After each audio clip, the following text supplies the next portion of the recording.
오순절 14번째 주일입니다. 묵상기도 드리도록 하겠습니다. 나의 모든 영역의 왕이 되어 주소서.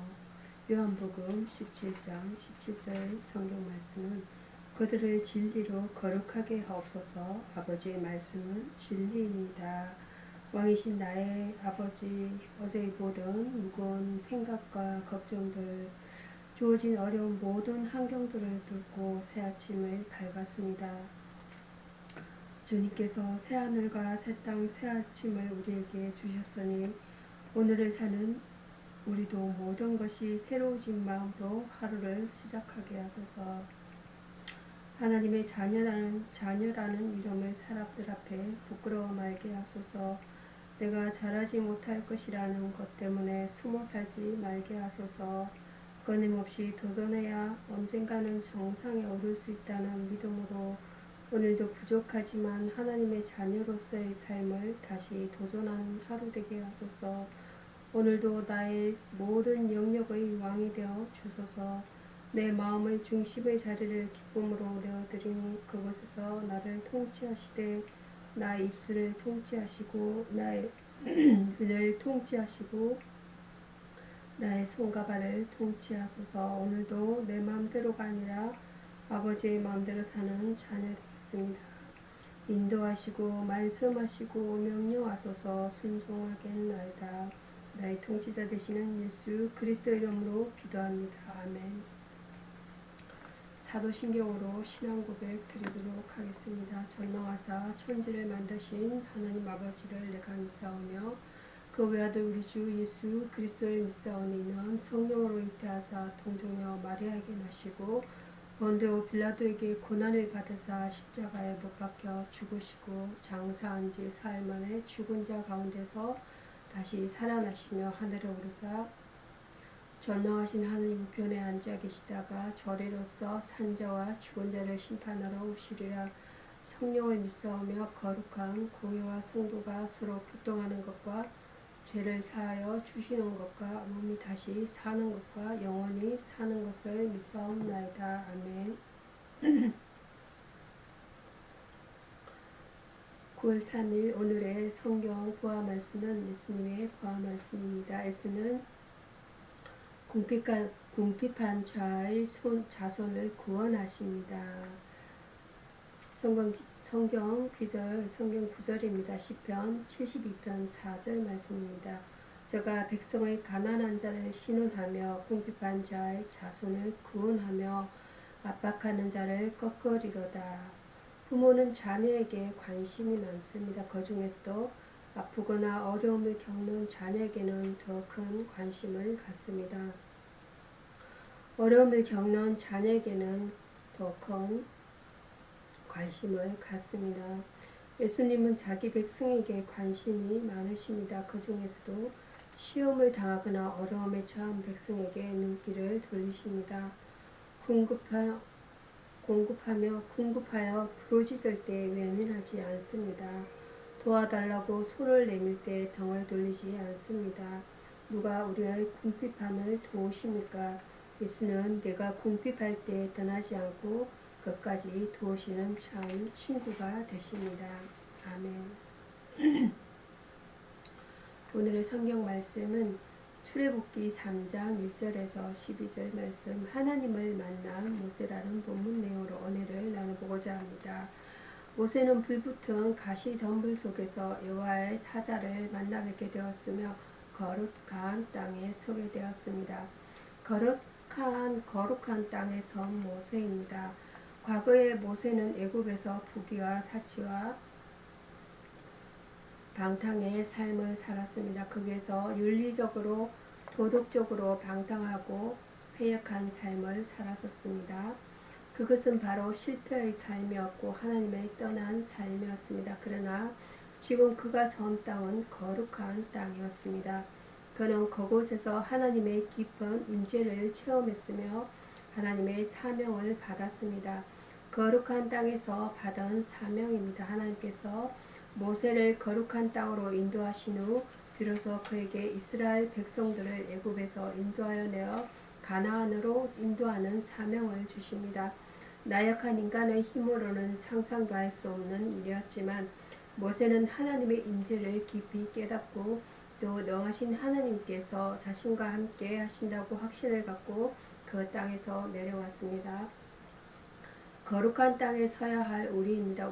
오늘날 우리가 거하는 땅은 어떠한가 의문입니다. 죄악으로 물들어진 땅, 엄랑하고 패역한 땅이 아닌가 의문입니다. 우리는 이곳에서 떠나 하나님과 교제하는 그 거룩한 땅에서 설 줄 알아야 합니다. 거기에서 새로운 사명을 받아 수용하는 자들이 되어야 합니다. 이것을 위하여 하나님께서 우리를 부르시고 발란시키시며 훈련시키시는 것입니다. 우리들도 모세와 같이 하나님을 만나기 위해 맡은 사명을 잘 감당해야 합니다. 소명이라는 것은 클레시스입니다. 헬라어입니다. 기독교 신학에서는 두 가지 의미를 가지는데 회개하고 믿으라는 소명과 세상에 있는 이웃에게 봉사하라는 소명입니다. 이어서 출애굽기 3장 13절에서 14절 말씀은 스스로 있는 자라는 본문 내용을 나눠보고자 합니다. 하나님께서는 그에게 스스로 있는 자가 보내셨다라고 말하면 된다고 하셨습니다. 그러면 이 스스로 계신 자는 무엇을 의미합니까? 물음표입니다. 의문입니다. 영원하신 하나님입니다. 하나님은 모세에게 나는 스스로 있는 자니라 라고 말씀하셨습니다. 14절입니다. 출애굽기 3장 14절 말씀드리겠습니다. 이런 영어로 I am who I am인데 곧 영원히 지존하시는 하나님이심을 의미합니다. 그는 피조된 존재가 아니라 능동적으로 영원 전부터 영원까지 스스로 계시는 분으로 계시록 1장 4절과 8절 말씀이 되겠습니다. 우주 안에 모든 인과 법칙을 초월한 그리고 모든 존재의 근거가 되시는 분이심을 의미합니다. 그는 어제나 오늘이나 영원토록 동일하신 분이시며 약속에 변함이 없으신 분이시다라고 말씀하고 있습니다. 능력의 하나님이십니다.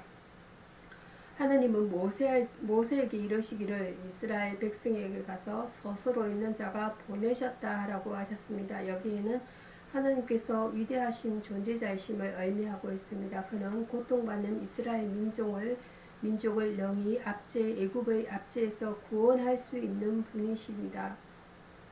인간의 이성의 판단으로는 도저히 불가능한 일이지만 그에게 있어서는 능치 못함이 없으시다고 말씀하고 있습니다. 그는 시작도 없고 끝도 없는 영원부터 영원까지 스스로 존재하시는 분이시기에 그에게서 나오는 능력 역시 무한한 것입니다. 우리 인간은 그로 말미암아 피조되었기에 오직 그분만을 경배하고 섬겨야 합니다. 스스로 있는 자는 지존자여 불변자여 영원하시며 전지전능하신 분이시다라고 말씀하고 있습니다. 하나님은 히브리어로 엘로힘입니다. 헬라어로는 데오스입니다. 신앙의 대상으로서 인격적이고 초월적인 존재, 그는 유일신으로서 천지를 창조하시고 영원하시고 인류와 만물을 계획에 따라 다스리시는 전능하시고 무소부재하신 분이시다라고 말씀하고 있습니다. 출애굽기 3장에 이어서 에레미야서입니다. 에레미야서 15장 말씀입니다. 15장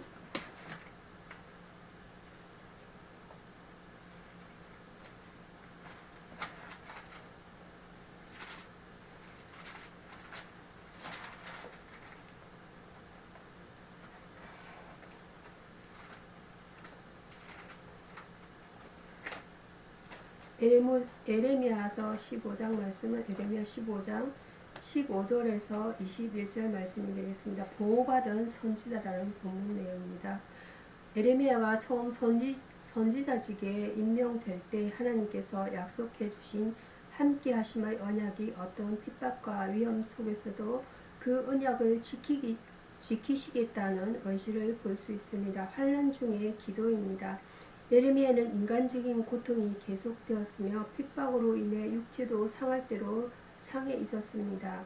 예레미야 15장 18절 말씀입니다. 마음도 지쳐 의지할 곳을 찾고 있었습니다. 이때 예레미야는 하나님께 속죄한 심정으로 기도하였습니다. 주께서 내 형편을 아시오니 나를 기억하소서.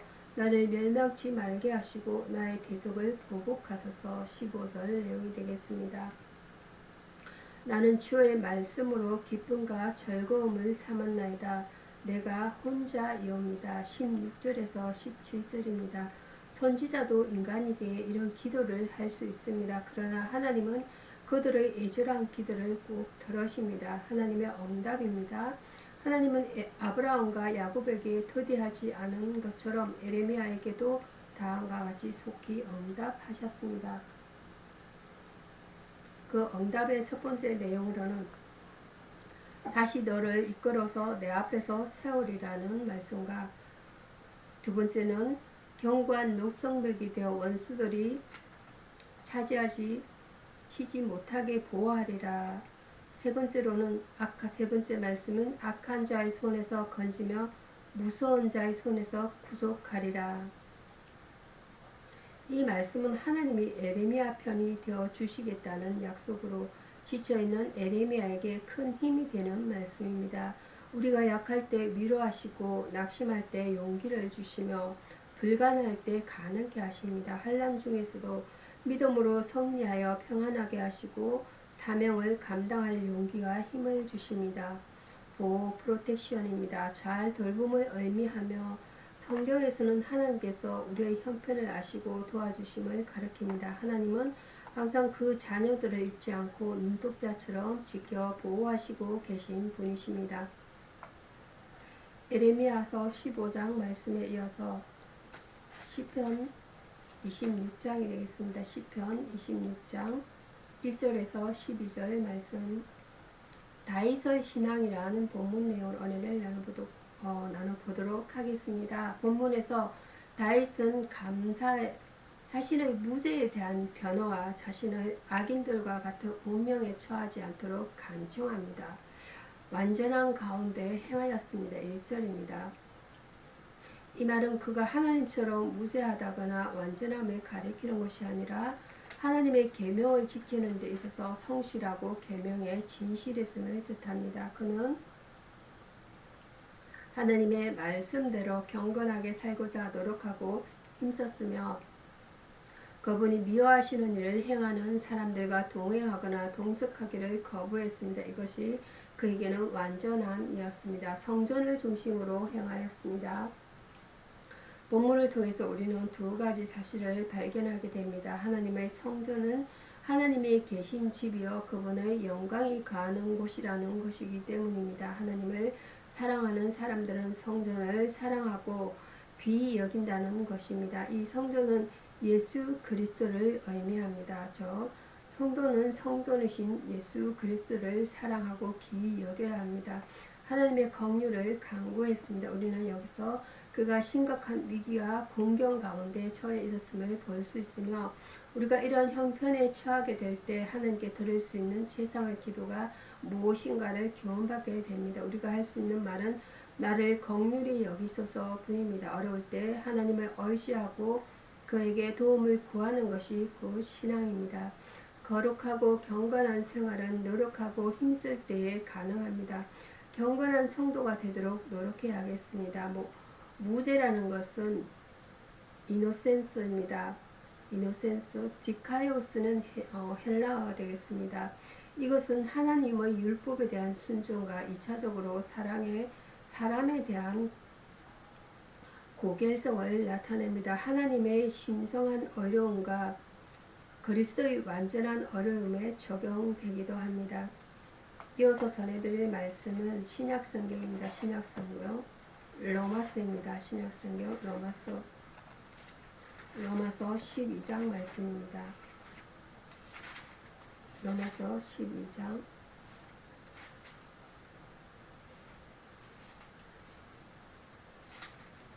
로마서 12장입니다.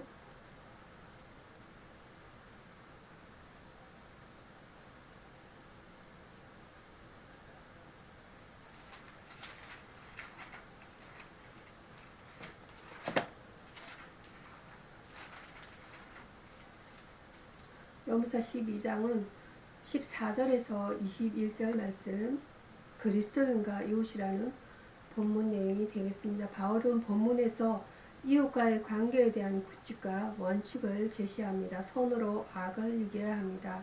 스데반은 자기를 돌로 쳐서 죽이는 그들의 잘못에 대한 용서를 빌며 죽어갔습니다. 그리스도에는 악을 악으로 갚지 말고 선으로 갚아야 함을 강조한 모습입니다. 눈물의 결속은 모든 결속 가운데 가장 강한 것이고 타인의 성공을 함께 절거할 수 있는 것이 오직 자아가 죽었을 때만은 가능한 것입니다. 서로 믿음을 같이하여 살아야 합니다. 분쟁이 교회 안에 들어오면 선행의 가능성과 희망은 사라집니다. 일체의 교만과 신사인지 하는 것을 버리고 항상 믿음을 같이하며 일치하는 삶을 살아야 합니다. 우리가 언제나 기억해야 할 것은 하나님께서는 사람을 외모로 보는 것이 아니고 중심을 보신다는 것입니다. 하나님은 결코 속임을 받지 않으십니다. 모든 사람과 더불어 화평해야 합니다. 바울은 그리스도인의 행동은 선하기만 할 것이 아니라 보기에도 좋아야 한다고 말합니다. 서로가 서로에게 덕을 세우고 공명정대하게 일을 처리해야 합니다. 원수 갚는 것은 하나님께 속한 것이고 오히려 우리는 모든 사람과 화평해야 합니다. 화평은 우리를 결속시키는 최선의 것입니다. 화평만이 교회의 살 길입니다. 그리스도인이 새로이 거듭난 생활의 정거는 그 구체적인 이웃 사랑입니다. 교통은 커뮤니케이션, 헬라어로는 코이노니아입니다. 이 말은 글자 그대로는 나눔이란 뜻입니다. 특히 하나님과 그 백성 간의 언약, 계약 관계와 관련하여 중요한 의미를 지닙니다. 성령의 교통은 은혜와 사랑을 깨닫게 합니다. 다음은 마태복음입니다. 신약성경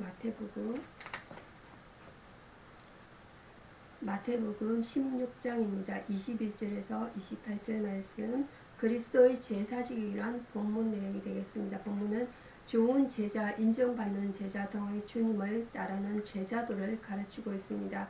하나님의 일을 우선 순위에 두는 것입니다. 그리스도의 제자는 하나님의 일을 세상이 가져다주는 유익이나 다른 무엇보다도 우선순위에 두는 사람입니다. 따라서 이 세상이나 세상에 있는 것들을 사랑하는 사람들은 자기 직분을 다하는 제자가 되지 못합니다. 그분을 따르려면 땅의 것들을 끊어버리는 아픔을 경험하는 것이 반드시 선행되어야 합니다. 그리스도께 헌신하며 그분의 뜻을 따르는 것입니다. 철저한 자기 부인과 헌신이 없이는 그분의 제자가 되지 못합니다.